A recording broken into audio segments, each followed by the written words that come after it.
Advice to Thi-ca-la, Domestic and Social Relations, Thi-ca-la-việt, abridged. Thus have I heard.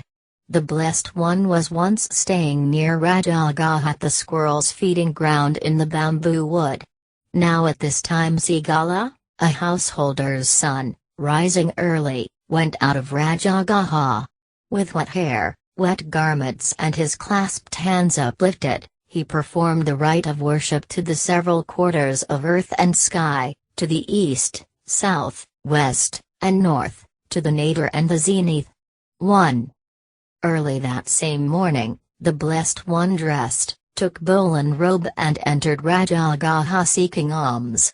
He saw Thi-ca-la at his rite of worship and spoke to him thus: "Why, young householder, do you, rising early and leaving Rajagaha, with your hair and raiment wet, worship the several quarters of earth and sky?" "Sir, my father, when he was on his deathbed, said to me, 'Dear son, you should worship the quarters of earth and sky.'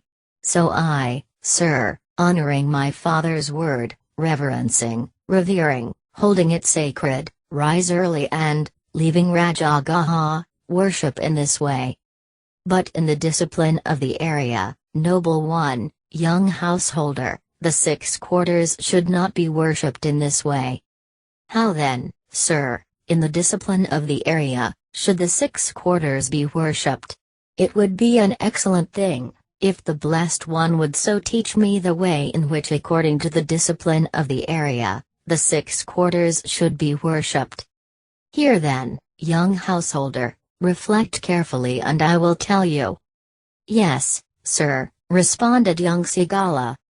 And the Blessed One said, "Just as, young householder, the Aryan disciple has put away the 4 vices in conduct, just as he does no evil actions from the 4 motives, just as he does not make towards the 6 stores of dissipating wealth, avoiding these 14 evil things, he is a guardian of the 6 quarters, is on his way to conquer both worlds, is successful both in this world and in the next. At the dissolution of the body, after death, he is reborn to a happy destiny in heaven." What are the 4 vices of conduct that he has put away? The destruction of life, stealing, adultery, and lying. These are the 4 vices of conduct that he has put away. By which 4 motives does he do no evil actions? Evil actions are done from motives of partiality, enmity, stupidity and fear.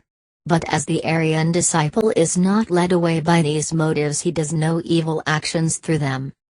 And which are the 6 stores of dissipating wealth?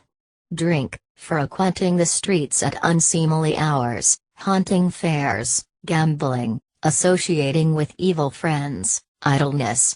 There are, young householder, these 6 dangers of drink: the actual loss of wealth, increase of quarrels, susceptibility to disease, an evil reputation, indecent exposure, ruining one's intelligence.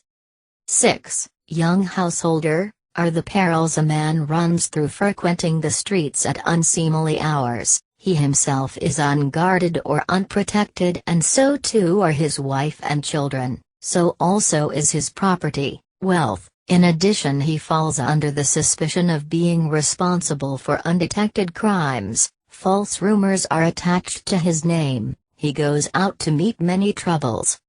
There are 6 perils in haunting fairs. A man keeps looking about to see where is there dancing?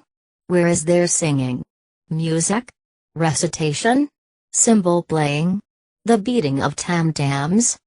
6. Young householder, are the perils of gambling. If the man wins, he is hated; if he loses, he mourns his lost wealth, waste of wealth. His word has no weight in an assembly, a court of law. He is despised by his friends and companions. He is not sought in marriage, for people will say that a man who is a gambler will never make a good husband.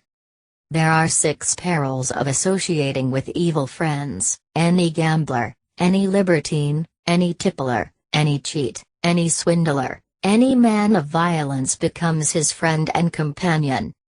There are 6 perils in idleness. A man says, "It is too cold," and does no work. He says, "It is too hot," and does no work. He says, "It is too early, too late," and does no work. He says, "I am too hungry," and does no work. Too full, and does no work. And while all that he should do remains undone, he makes no money, and such wealth as he has dwindles away.